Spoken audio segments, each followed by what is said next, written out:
News cast में आपका बहुत बहुत स्वागत है। मैं हूं आपके साथ नीलम दुबे। चलिए रुक करते हैं आज की बड़ी खबरों का। छिंदवाड़ा संस्कृत पुस्तकोन्नति सभा द्वारा संचालित संत श्री आशाराम जी आश्रम खजरी में आज संत श्री आशाराम जी बापू का 58वां आत्मसाक्षात्कार महोत्सव पूरे हर्षोल्लास से मनाया गया। सुबह से ही आश्रम में बिना बुलाए साधक भक्तों का तांता लगा रहा। हजारों की संख्या में लोगों ने उपस्थित दर्ज की। सभी भक्तों ने कोविड-19 की गाइडलाइंस का पूर्ण रूप से पालन किया। पूज्य बापूजी की कृपा पात्र शिष्या साध्वी प्रतिमा बहन का सत्संग संपन्न हुआ। साध्वी बहन ने बताया कि मनुष्य जीवन का उद्देश्य ही आत्मज्ञान पाना है, जो बिना सद्गुरु की कृपा के संभव नहीं है। आत्मज्ञान को पाए हुए महापुरुषों को स्वयं भगवान ब्रह्मा, विष्णु, महेश भी प्रणाम करते हैं, ऐसा शास्त्रों में आता है।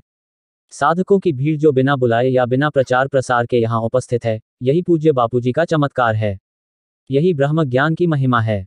समिति ने भजन करो भोजन करो दक्षिण पावो वाले गरीबों को अनाज और वस्त्र भेंट किए। आश्रम प्रबंधन को पहले से ही अंदेशा था कि आज लोग बिना बुलाए ही यहाँ आ सकते हैं, इसलिए उन्होंने भोजन प्रसाद की व्यवस्था कर रखी थी। इस सेवा कार्य में शक्ति ट्रस्ट द्वारा संचालित गुरुकुल की सेवा सराहनीय रही।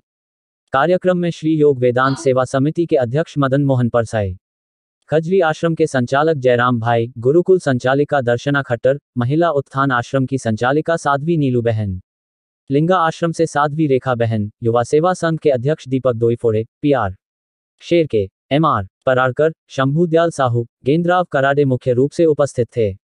संवाददाता शुभम सहारे, छिंदवाड़ा। जी, आज के कार्यक्रम के बारे में बताइए सर।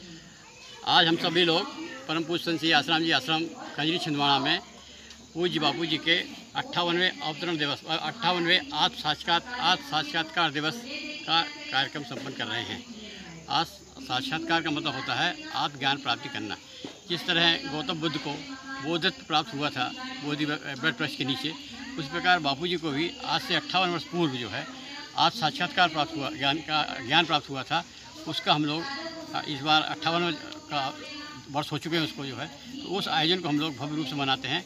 और उसका उद्देश्य यह रहता है कि जैसे बापू ने ज्ञान प्राप्त किया है, वैसे ही बापू की प्रेरणा प्राप्त करके और भी साधक जो हैं वो आत्मज्ञान प्राप्त करने की ओर आगे बढ़ें और इस जन्म के मृत्यु के जो संघर्ष है, जो 84 लाख योगिनी में जो आदमी घूमते रहता है, उससे मुक्ति प्राप्त करने के लिए ये आत्मज्ञान प्राप्त करना बहुत ज़रूरी है।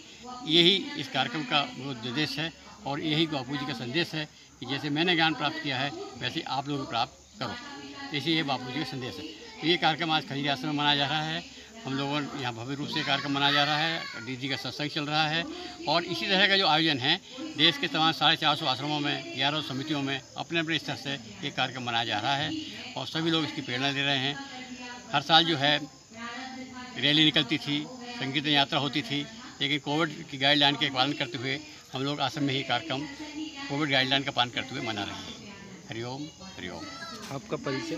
मैं मदन मोहन परसाई, अध्यक्ष योग वेदांत सेवा समिति छिंदवाड़ा, और सभी समिति के लोग जो हैं इस कार्यक्रम में सेवा कर रहे हैं।